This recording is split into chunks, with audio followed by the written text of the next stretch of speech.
Bonjour. Hello, everyone. Normally at the beginning of the pod here, we start with a bit of a light bit, but considering all the events in Manitoba and Winnipeg involving the trial and the deaths of 4 Indigenous women, we're decided instead to just honor their memory and recognize their lives and their families, and also send our love out to all of the communities and individuals who've been impacted by this. So we want to honor the lives of Rebecca Contois, Morgan Harris, Mercedes Myron, and Mashkade Bijiki Ikwe, our Buffalo woman. Miigwech. Thank you. The Winnipeg Free Press proudly presents, in partnership with CJNU 93.7 FM, Niigaan and the Lone Ranger. With your hosts, Niigaan Sinclair and Dan Lett. This past week in Winnipeg, we've sort of seen the culmination, not the culmination, but the trial of the man accused of killing 4 Indigenous women has sort of finally started to take place. And it seems like, you know, we've lived with this story, and some people obviously living with it like in a nightmarish fashion for so long. It almost feels weird that we're actually here right now and we're sort of watching it in real time. So to date, most of what's happened has been procedural. But there's a couple of really important developments that, we think listeners of the podcast and really all Manitobans should know about, but also that we want to explain because there's some confusing stuff going on. So 2 important developments. Number 1 is there was a motion put forward by defense to only do the trial by a judge and not a jury. And actually, as we're recording this podcast, there's news on that front. Yeah, the Justice Joyal, head justice, rejected the defense's motion, and it will be held with a jury.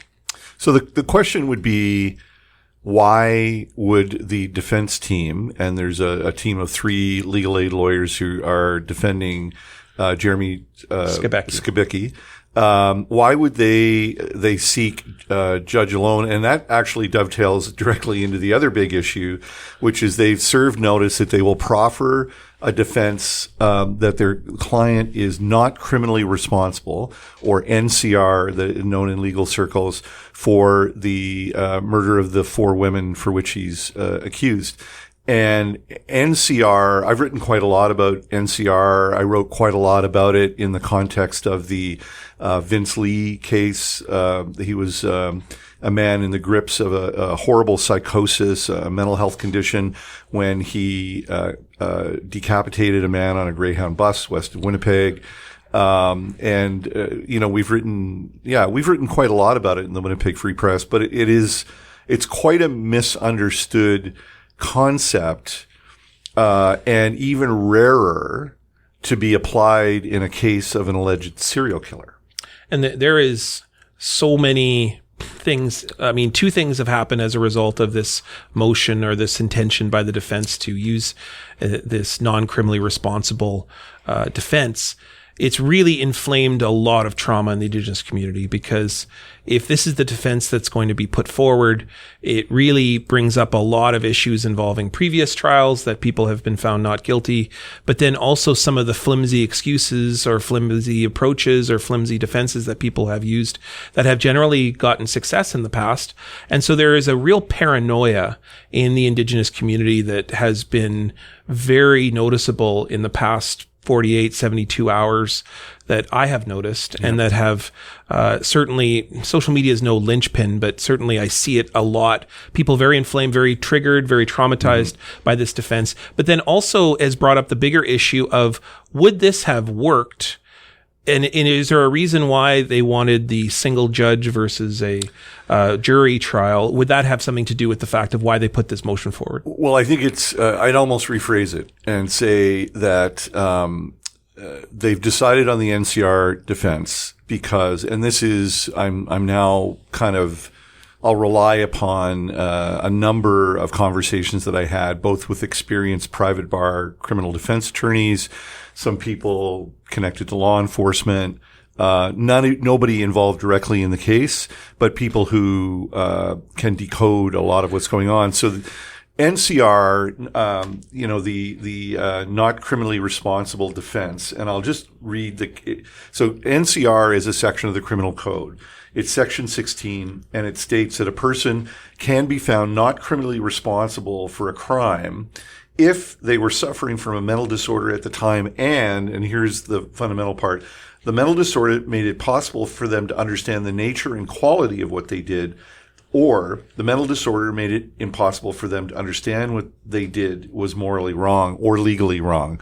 Now, in cases where it has been successfully used, it's usually in a single horrible, violent, tragic event, like the Vince Lee case. It's almost never in any country that relies upon English common law. It's almost never used as a defense for someone accused of serial killing because there is a deliberate, repeatable, behavior where horrible crimes are committed, and then there's an effort to cover them up, and it goes on many times for years. That's not to say that serial killers do not suffer from mental health problems. It's almost universally accepted that someone who can engage in serial killing would have some sort of, but are they to the point where they can't tell right from wrong repeatedly over and over and over again? No. So it's a very rare application of this section of the criminal code, but that in part is why they wanted the judge alone, because it's a bit of a reach, because all the defense attorneys I talked to said there is no way NCR is going to fly with multiple people, with a jury of citizens. Yeah. I mean, it's hard to talk about the facts of the case because we don't know yet. I mean, we are a number of days away. The arguments start on May 8th. But the details around this case, if just by reporting alone, are horrific and are going to be touched upon. And everything from white supremacy, which has been well known. We documented that in the Free Press, that he was a well-known supporter of white supremacy, according to his social media. Misogyny. A lot of anti-residential school stuff on his social media. My colleague Sean Carlton at University of Manitoba uncovered that for us, and we wrote about that. But then on top of that, the fact that he was alleged to have sort of went to homeless shelters searching out, and it wasn't just about these 4 women, but also about dozens of other individuals, women particularly, who were allegedly offered reasons, drugs, so on, to come to his place, shelter, and that therefore then led to other instances of exploitation, because this individual has a long history, or a fairly documented history of abuse of a previous partner and things like that. And so there is a ton of issues that are coming to a head that are kind of been leading for decades into this one case in Manitoba. And so it's hard not to sort of just feel the heaviness of all of this. I think getting back to the NCR thing for a moment, no doubt, it's a controversial part of the criminal code. I can tell you, even in cases where it is clearly the correct, assessment of a criminal act. I should also say, parenthetically, NCR is not the not guilty by reason of insanity language that we know from the United States. Although you may not be found culpable for a crime, the more serious the crime, the longer that you will be held in a secure psychiatric facility. There are some people found NCR who get out after a few years. There are others that literally have died in a psychiatric facility after 2 decades or more of incarceration, never having been found, mentally secure enough to be released. The reason, what can we say, or what can we read into the case? And this is where I think it connects to the landfill issue. So the lawyers I talked to find the NCR defense to be a bit of a Hail Mary. And they do think that this probably reflects on the strength of the Crown's case against Skibicki. Now, this is not to say that there won't be problems with it. And I should say, in cases involving murdered Indigenous women and girls, we have too often seen bad prosecutions, bad police work. that was brought to trial, and then the whole thing flopped. In this particular instance, though, I think it is a Hail Mary by the defense team, and it is a reflection of the strength of the evidence, which kind of perversely, I think also explains why the Winnipeg police abandoned the idea of searching the landfill, is because they felt they had a strong case. They never connected the cultural, spiritual, symbolic. What a badly thought through. I was having breakfast with a federal minister, and that I won't say the name of that federal minister, but that federal minister expressed concern to say how the issue, because just this week they've announced a landfill search in Saskatoon, which is already underway. Which is what the police should have done in the entire first place. The fact is that when human remains are at a landfill of anyone, there should be an attempt to search right away without getting the public involved. Yep. Almost. I mean, you should inform the public, but it should be almost an after the fact. So if you want to see a template of how it should be done, watch Saskatoon at the moment, or watch what's happening in Saskatchewan. There's remains allegedly found, in a landfill. They have a decent amount of evidence to support that, and they went in and searched, and then they told the public about it and said, "Oh, let you know that this is what we're doing, and give you some information around this." What the Winnipeg police did is frame this as a feasibility issue, and this goes directly at the feet of Chief Danny Smythe and all of the others individuals who use the term feasible along the entire way too, which is directly what led to the politicalization, but illustrates, I think, a kind of a distance between the ways in which this issue was seen by police, but also the ways in which they completely underestimated the way in which this would be seen by humanity, but also particularly the Indigenous community. No, for sure. I mean, again, I think early on when they realized, they had a lot of physical and other evidence, supporting the charges against the accused, but that they didn't need, let's say, intellectually, they made the decision that they didn't need remains from a landfill, and they checked out on that whole idea. I think that, the feasibility argument was really frustrating because there was the 10,000 loads of garbage, anecdote that 10,000 loads of refuse had been placed since they think that the remains went there. Well, but that's more of a you problem than a me problem, because, if you had acted right away instead of months later admitting that you were pretty sure the remains were there, that wouldn't be as much of a problem. Getting back to the trial, when you combine NCR, which is a pretty desperate plea, with the behavior of the Winnipeg police, what it adds up to is a scouting report that suggests that the case is very strong against him.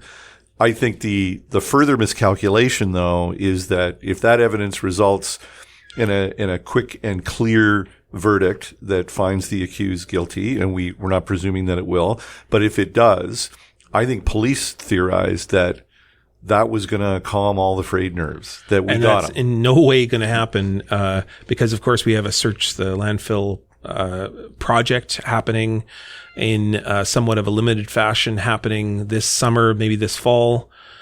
There's the possibility not just of either finding remains or maybe other remains.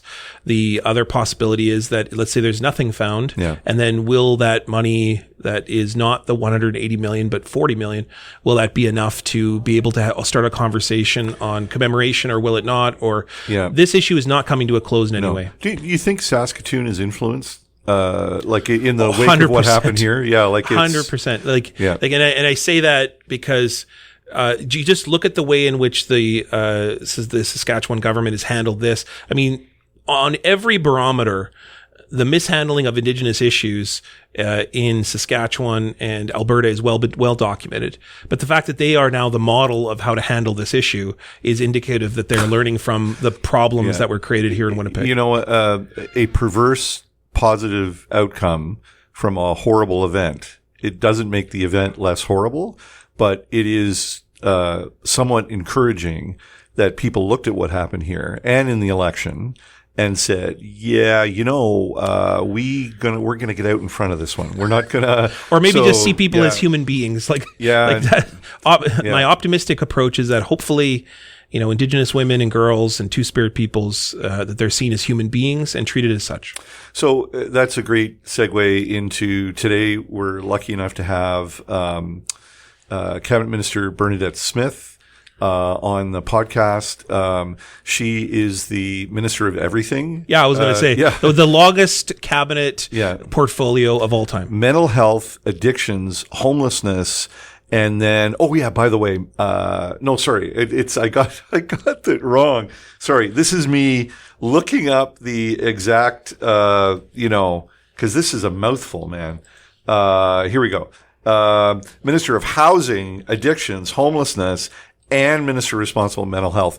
Represents one of the poorest ridings in the country, Point Douglas. And who has, as you're going to find out, a lot of lived experience that's informing the work that she's doing now, both on the murdered and missing Indigenous women and girls, but also homelessness and social supports for people who are underhoused or houseless, but also given the fact that there's a strong suspicion that the accused in this trial was stalking victims, or at least being introduced to victims at shelters and soup kitchens.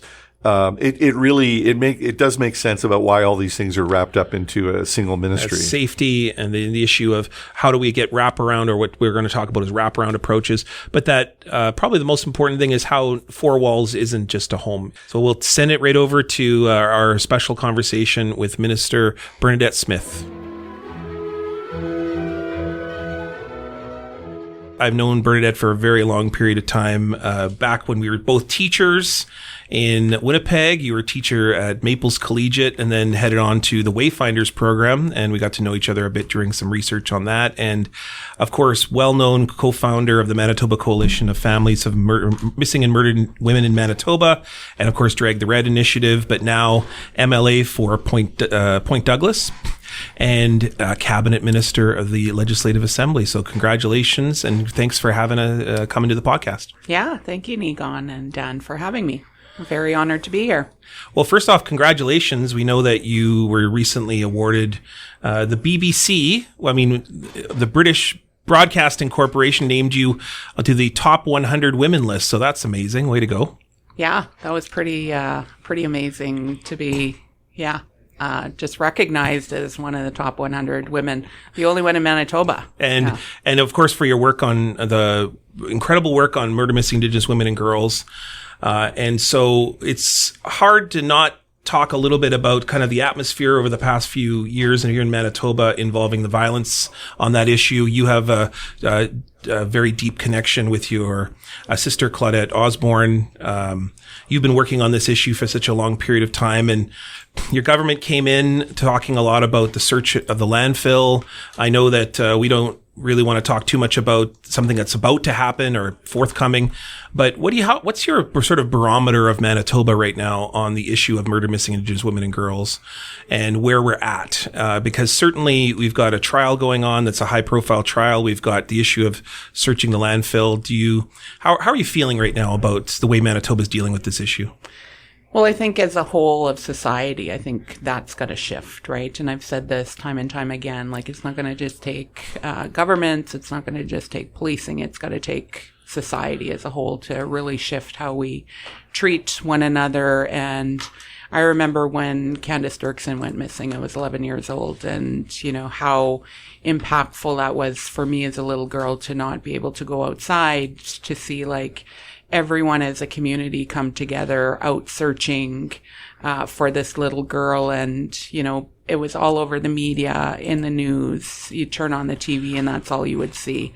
And, I really think that we as a community and as a society need to go back to that kind of response. And it's become so normalized when someone goes missing, especially Indigenous people, that we need to not have a response where it's normalized, but a response where this is a community member, regardless of gender or ethnicity, that this is someone's loved one, and this is someone who's a part of our community, and we should all care and get behind this and do something about it. And come together and a response so that someone comes home to their loved one. The pivot, though, for years, I think people thought of whether it be murdered, missing Indigenous women and girls, whether it be homelessness, whether it be even poverty, people always thought of these things as kind of an Indigenous issue, right? And kind of for those of us who have been on the streets for a long time, either whether organizing marches or organizations or now,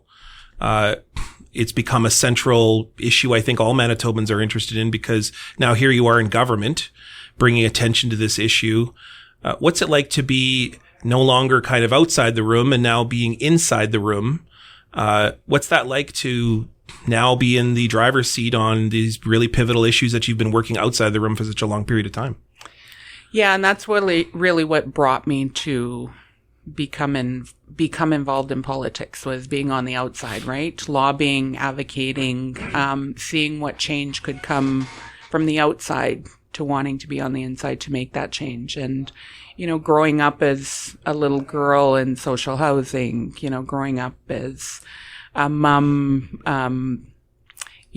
a single mom of two boys, being a child of a mom who, was on EIA, that was a single mom growing up in social housing herself, and then going on to raise her two boys in social housing. Certainly that was something that drove me when I became a politician to wanting to make change for others. A social program under the NDP government was what helped lift me out of poverty. It was, first child and youth program. I was a child and youth and became a child and youth care provider through a program. Worked at Marymount for 12 years with kids who were like me, and through there became interested in education because there were, educators who helped me. I would go in one door and out the other, and, was very truant in school and didn't really see myself reflected. And when I had the opportunity to become an educator, that was something that I was really passionate about, was making sure that kids seen themselves reflected in education. So when I had that opportunity, and becoming a driving force in education, it was like Aboriginal Education Leadership Group, bringing Aboriginal educators together and really changing the trajectory of how we educate kids in classrooms, not having Aboriginal education being an after school or lunchtime thing, but embedding it in everything that we did. Whether that was in gym class, because we were doing powwow club at lunchtime, right? But actually having that a part of gym class, having drum group a part of music class. Growing up, our textbooks were like cowboys and Indians, cowboys up on top of a horse and the Indigenous Indians down below, right? You see the power structure, right? So I grew up seeing that, singing one little, two little, three little Indians, right? And not really knowing, anything in that, right? And being proud of that song. But now I know the history of that, right? So really teaching kids the colonial, aspect of that, and helping educators too, to see, the colonialism that's happened throughout our education system, and unpacking that and helping educators see their responsibility in helping to educate the next generation, because a lot of new educators in our system were uneducated as well and didn't see their responsibility. And now going into the rooms now, you have a chance to influence these educators in really profound ways for generations to come. Have you seen a lot of hope the past few months being in government, like a lot of change happening very quickly? Absolutely. You have the First Nations Premier. You have, First Nations cabinet ministers. You have Métis cabinet ministers. I say to kids now, you can be what you see. Yeah. Because, growing up, I couldn't be what I could see because there was no one there that I could see. Like I grew up seeing, a lot of alcoholism, a lot of violence. I didn't see a lot of people reflected that were in positions of power. I didn't see people I grew up in the North End, Byways and Woolworths and Aretsky's. There was nobody working. You just that talked my like language me. there. Yeah, like that was grocery stores for me. Yeah, exactly. There was nobody that was Indigenous that were working. So I didn't aspire to be any of those folks, right? My relatives came from the residential school system, and it was very dysfunctional. And, my mom didn't know her language. My grandma only spoke her language. So I didn't take the time to learn Ojibwe, and couldn't really communicate with her. And I regret that now, but I say to our kids now, take the time, and I see that in our schools now. And, I love that. And I say to our kids now, you're very fortunate to be able to learn drubbing, to be able to smudge in your schools, to be able to have role models, to be able to have elders in your schools. Take that opportunity, learn that. And when kids come to the People's Building, I'm always inviting kids to come there to see themselves reflected. And, when I think about just some of the things that we're doing, for them to aspire to be what we are, because they can do it. So when you talked about, being able to see yourself in a new context, getting involved in politics, your party being elected government. And I'm going to go out on a limb and say, though, that you didn't imagine that you were going to take on every pressing social issue. Biggest portfolio. Yeah, of all time. I've been thinking about negotiating with the comm staff to get an acronym for your portfolios. So, for the record, housing, addictions, homelessness, and the minister responsible for mental health. So, do you find that somewhat intimidating? I should say, it all makes sense when you think of the interconnections. But on the other hand, holy cow, right? That is a mouthful of priorities. I was super excited. I didn't find it intimidating because it was something that we've been talking about, pushing for. And when we were in opposition, it was something that we heard time and time again.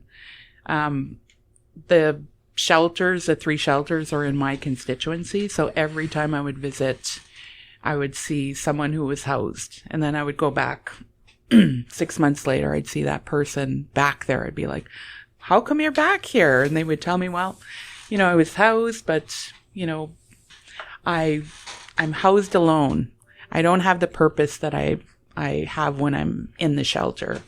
I'm isolated, or sometimes they don't have the proper supports, right? So when we were thinking about we have the opportunity to form a government, these are some of the things that we are really looking at, making sure that people have wraparound supports, that there's different ways of housing people, right? Because people don't want to be by themselves. They want communal living. They want wraparound supports, and everyone needs different supports, right? Someone might be struggling with their mental health. Someone might be struggling with addictions. Someone might be, just wanting to live communally.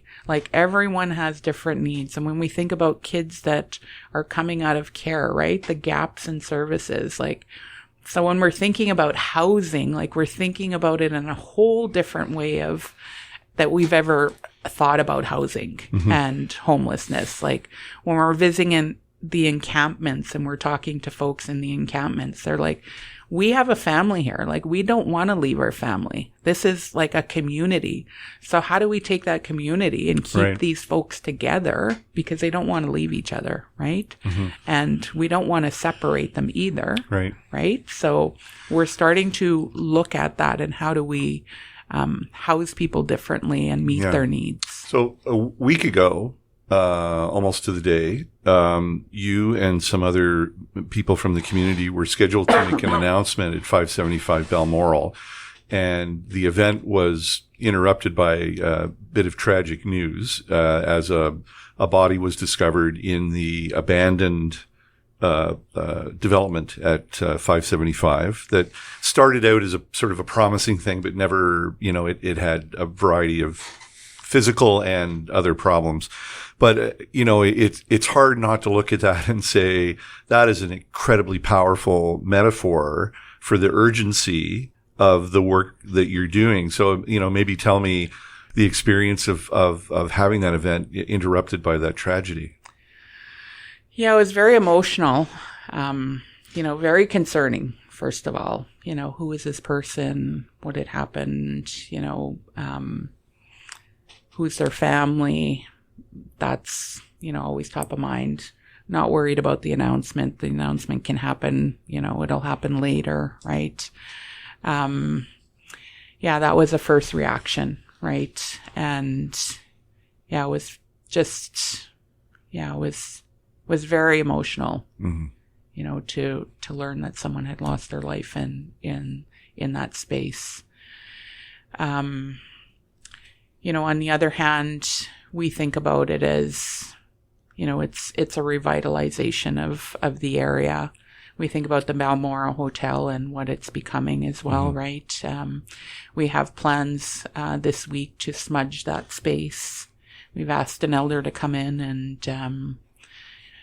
bring the folks who were impacted by, the discovery to also come in and help with their healing as well, because that had to have impacted them as well, the first responders as well, the housing staff, and whoever else, wanted to join in that.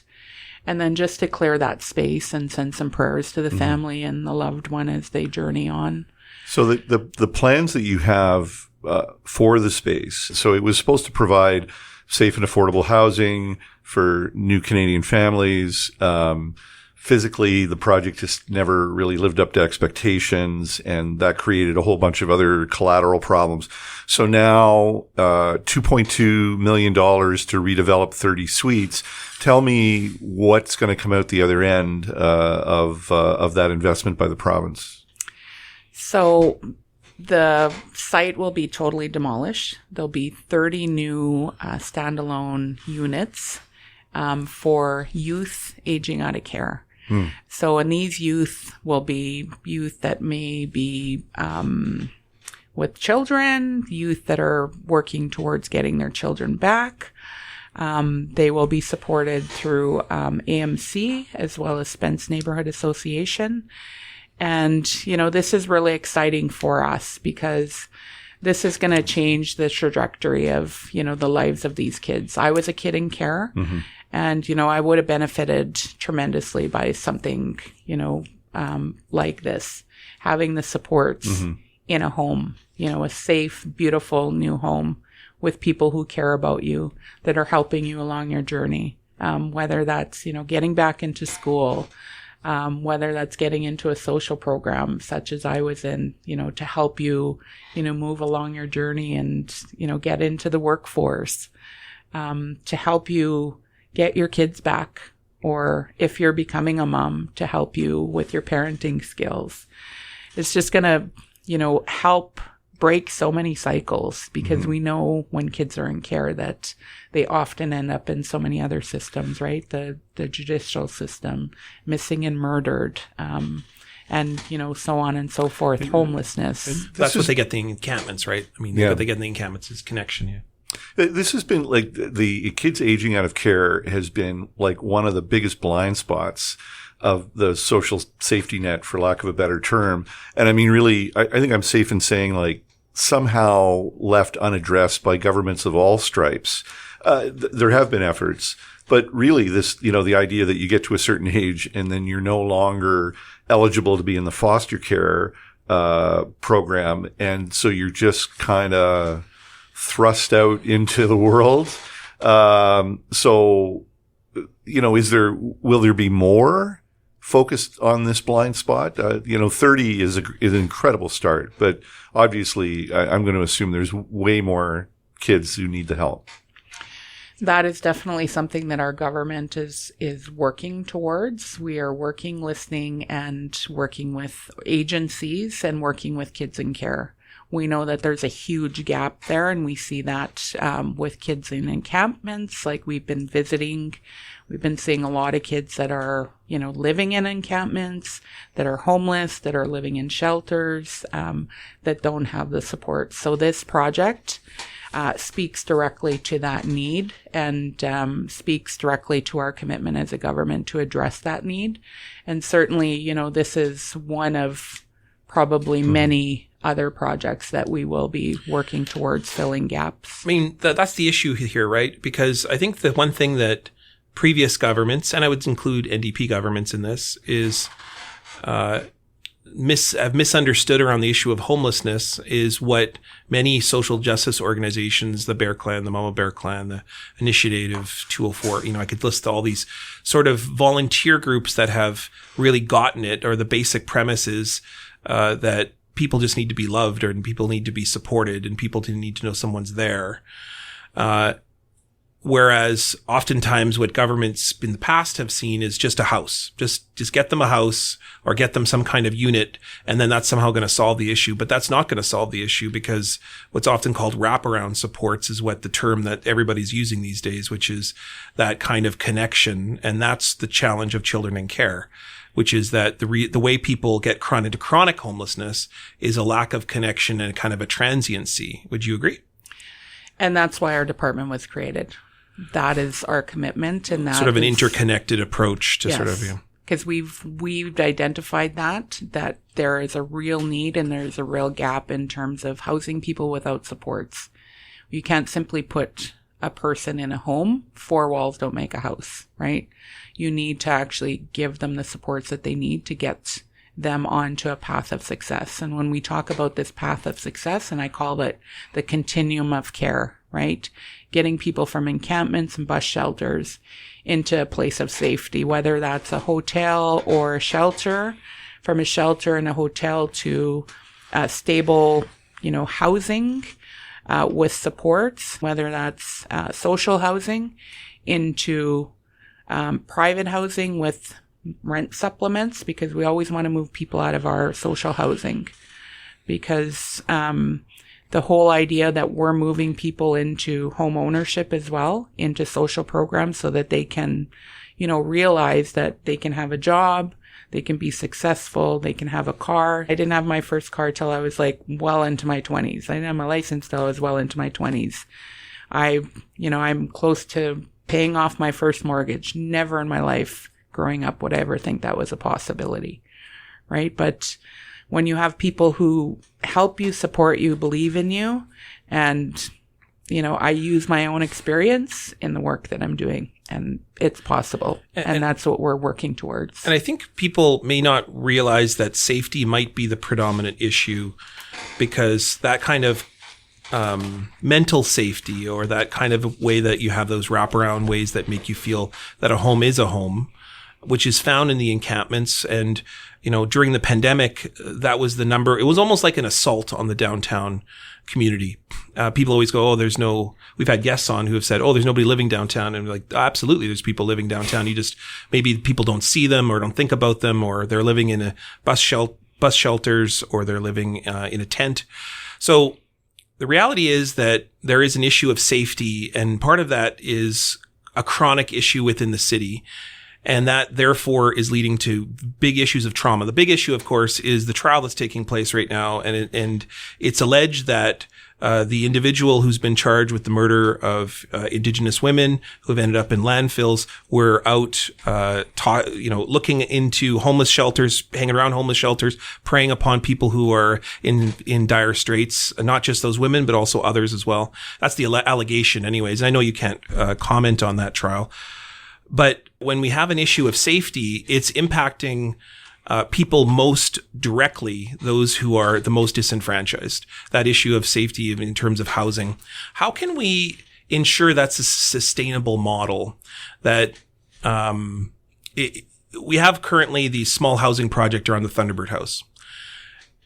It's well and good to have a situation of safety and supports in and around those small homes. But then we've also got the large issue of poverty in that community. We've got issues of addictions that are within that community. And how do you as a minister sort of think, I've got this neighborhood, but then I've also got these big issues, big ticket issues around that's going to need the cabinet, that's going to need Manitobans, that's going to need almost the federal government to really think about in a broad scale.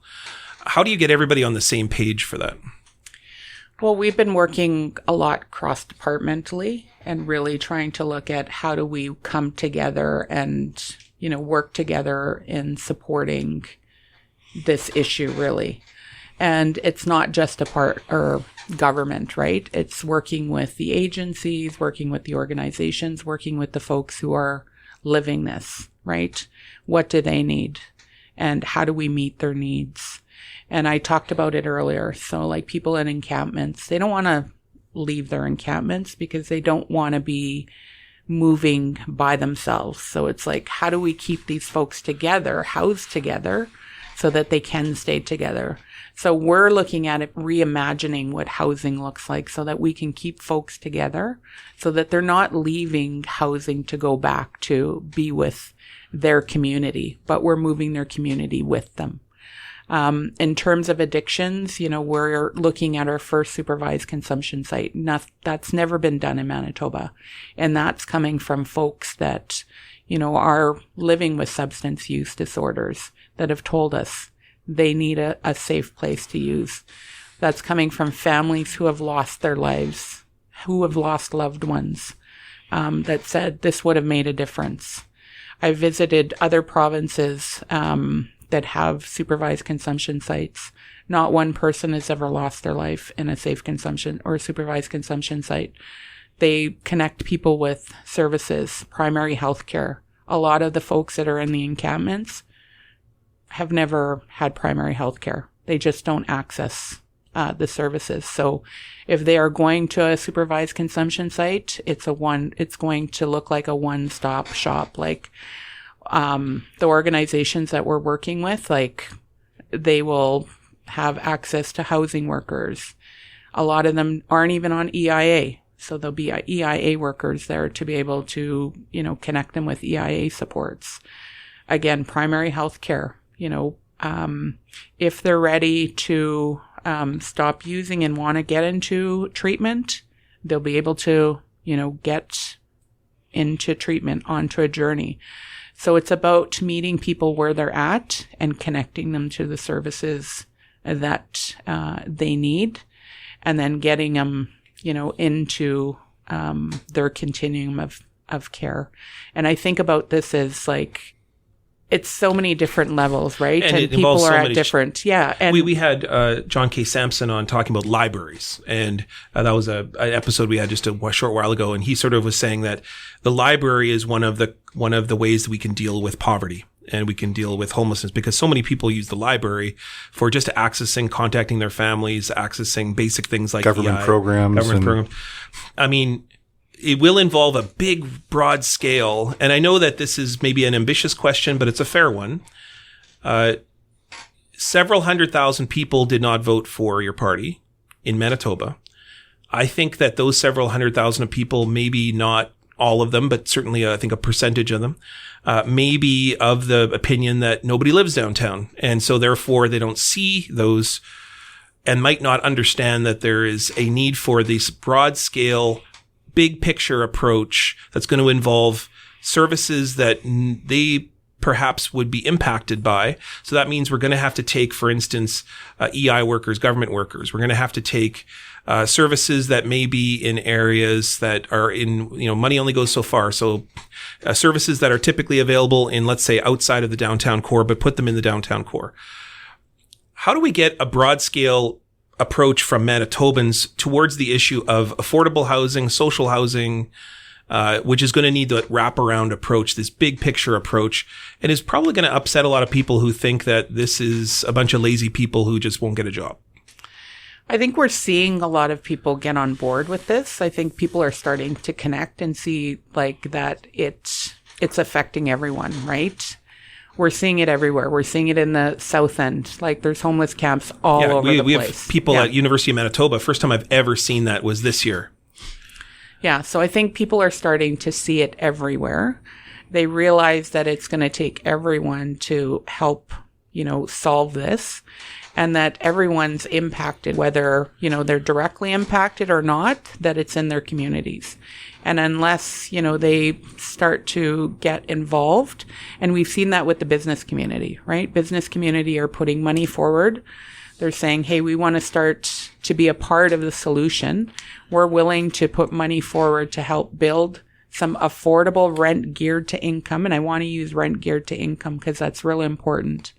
Like, what's affordable to me is not affordable to someone living in a tent, right?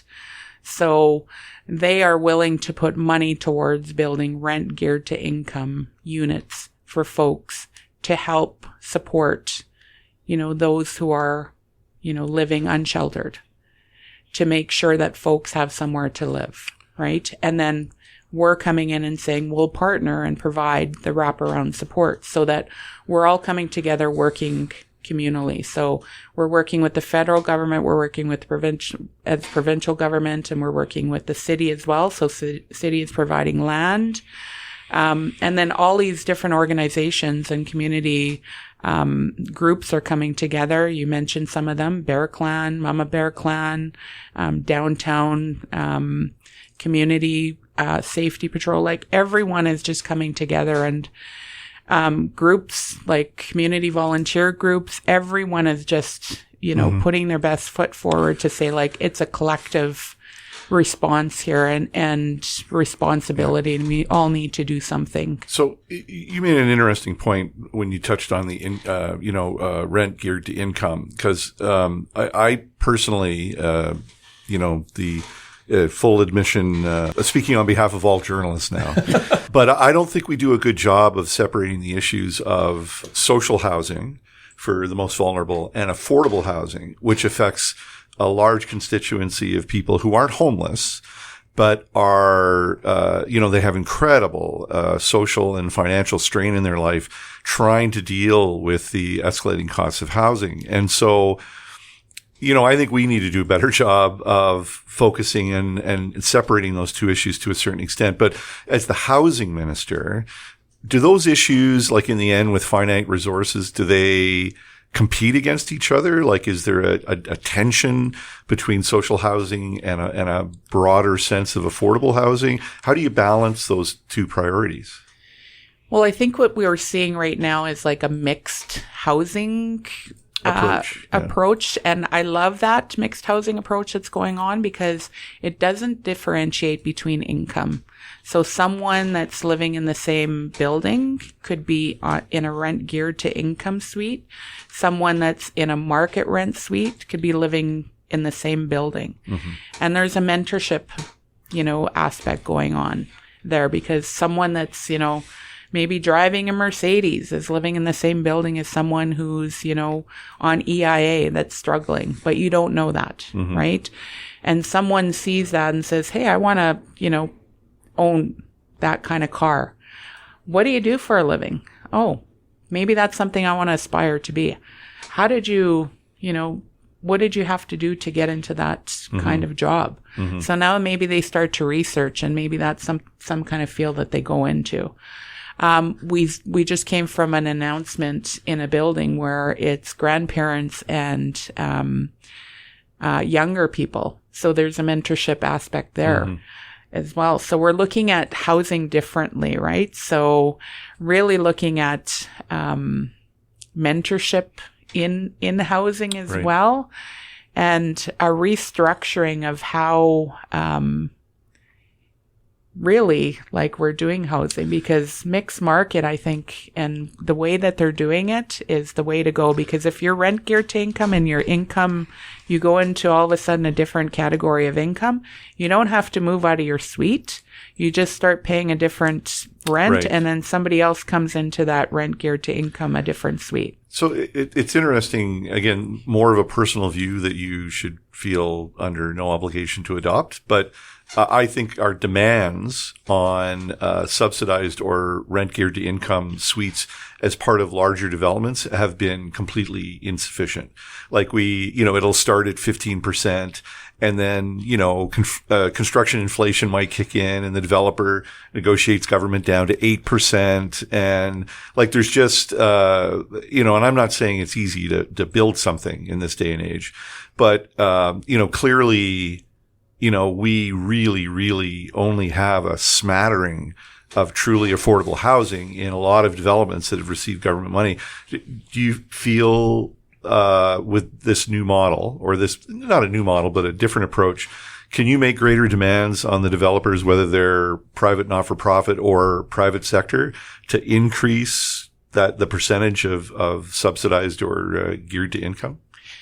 We've also incentivized it more. So there's incentives of $8,500 versus $13,500. So if you're going to do a subsidized unit, you're going to get $13,500 versus non-subsidized, which is $8,500. Mm-hmm. So, more folks are taking the higher subsidy because they want to be a part of the solution, right? So we really want to incentivize people wanting to be a part of, helping to create, better lives for people here in Manitoba. And we've really been saying to our private partners that, it's going to take all of us to really support our folks that are unhoused and create a more just community. Yeah. Right? Because when they're doing well, we're all going to do well. And we need to do this collectively. So among your other responsibilities is mental health and addictions, no easy jobs for you, clearly. I don't know who you pissed off, but recently in Toronto City Council, they had a very interesting debate where a motion was put forward that mental health and addictions be declared the fourth arm of emergency response. So police, fire, paramedical response, ambulance, and then a fourth arm of emergency response would be specifically mental health and addictions, because mental health and addictions really spans, when it manifests in medical urgency, then it's paramedics and fire. When it manifests in volatile reaction, then you tend to see police. There's enormous funding implications, obviously. Toronto City Council declined to pass the resolution, but the debate continues. Can you, without making any promises about funding, but do you actually see some sense in that debate, and that possibly, in the future, we do need to have a dedicated fourth, arm of emergency response? Well, we do have some crisis response teams here in Manitoba that do respond to mental health crises. We do have a lot of teams that are working on the addictions front. Mm-hmm. We are working towards a more integrated model, instead of the RAM clinics. We do have a digital front door. Mm-hmm. So we are working at opening up more modes of people being able to access services. We're also working on easier ways to access mental health in terms of going on the internet, mm-hmm. a one-stop shop. Right now, if you go on there, you have to go all over. So, we're working on making it more accessible. Certainly there's more work to do mm-hmm. in terms of supporting people and helping people to navigate and get the services that they need quicker and sooner. I think the complaint that you hear from people working in mental health and addictions, though, is that too much taxpayer resources are being spent on dealing with the wreckage, the aftermath, that the upstream work that needs to be done is treated as a kind of add-on to police, add-on to paramedical medicine, whereas a fourth fully funded stream then brings it, the resources in. So, again, I'll kind of ask the question in a different way, but I think the secret behind the suggestion is the fact that we have lived for too long without enough resources. So all the things that you described are totally positive and completely inadequate for the size of the problem. So the question is, if not by declaring it a fourth wing, when do you think we're going to see resources from all levels of government that meet the size of the problem, provide that upstream assistance? Yeah, I think what you're seeing is a commitment from our government, definitely. Like pulling together this department and putting it into one has certainly, signaled a commitment from us to say that this is important, that this is something that we recognize as something that needs, more attention. And we know that, there's not one person, across this province that has not struggled with their mental health, including myself. Everyone has struggled with mental health. We know that addictions, is something that is, a crisis, pervasive, at a crisis level. And, opening up our first supervised consumption site here in our province. We're working towards getting 2 drug testing machines online here in our province and more to come so that folks have access to that. Certainly more mental health supports for our youth as well as our adults, and, working with Shared Health and our team there and frontline workers, And again, it's a cross-department approach, and how do we support and meet people where they're at, and looking at the gaps, right? And how do we fill those gaps and ensure that we're getting the supports where they're needed? And we're about 6 months in and really identifying and looking at what we can do better with what we have, and where can we make sure that we can do more and better. I mean, all of this is a kind of integrated approach that might be new. It's going to take time. We've covered on the podcast the kind of, we talk about politics, we talk about previous governments, the promises previous governments have made, and then some of the challenges that have been created, sort of often governments making a promise and then, in one way or another, perhaps either being seen as not delivering on it or on, then coming back to come up in an election campaign. One of the biggest parts of the platform of the NDP campaign was to end chronic homelessness in 2 terms. You're describing an approach that would need a number of factors. One is everybody on board, even those who perhaps have a diametrically opposed opinion on whether this issue is even an issue at all. Second is there is the issue of, one of the things that you did starting is the stop the sale of what the previous government was doing, which was selling a lot of the Manitoba housing properties. Many of those properties need a lot of renovation, a lot of commitment, a lot of, I know because I hear about this often from readers who write me an email about some problem in Manitoba housing and want me to do something about it. So a lot of attention, nurturing, time. Do you think that that's a promise that may be a dangerous one to make? I'm thinking of the previous, a few numbers of governments ago, an NDP government promised to end hallway medicine. They did not do that. In fact, it was a rather silly promise to make because of a whole bunch of reasons involving the way hospitals operate and the ways that hallways are still being used to administer care and so on. Do you think that promising to end chronic homelessness is a dangerous promise, whereas it's going to take perhaps even longer than maybe 2 terms? I have every confidence that we can end chronic homelessness in the next 2 terms. The way that we're continuing to build housing, the way that we're continuing to partner on, with our levels of government, with our community partners, with our business community, our nonprofits, we are continuing to support and meet people where they're at, wraparound supports. I think that is what we need to continue to do. Providing people with the social supports that they need in order to, get out of the cycles that they've continued to be in is like a key factor in the continuum of care.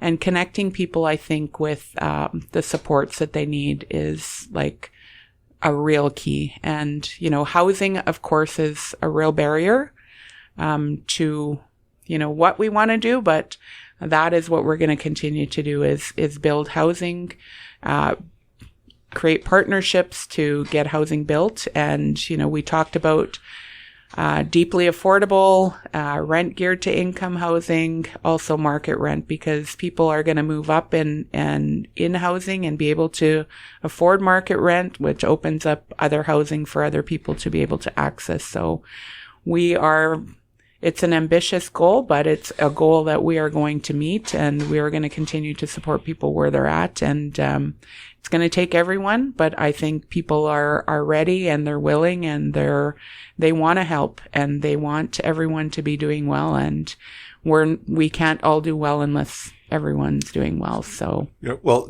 certainly 8 years from now, when we're in like the 10th season of the Nigan and the Lone Ranger podcast, we're going to have you back. We're going to have T-shirts by then, too. We're going to have T-shirts. That's the promise. And coffee mugs. And no, we're definitely going to have you back in 8 years to see how this has gone. So that's a promise.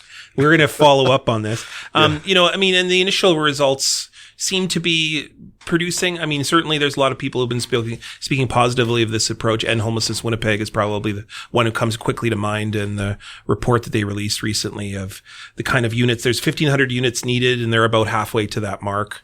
So certainly there's some promising trends. I think that I would love to see the Manitobans pay more attention to this issue. So the fact that we're spending a whole hour of the pod talking about it, I think is evidence that people are talking about it more. And certainly I hope that there's more of a message that it's about everybody and it's about trying to produce the success for everybody.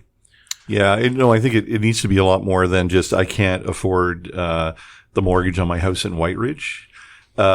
Which is, I'm not saying that's not a problem. That's dominating the feds, though. Yeah, but yeah. So I think, I do appreciate the fact that you guys, your entry point has been, in the areas of greatest need. So Center Village. Yep. 30 new units.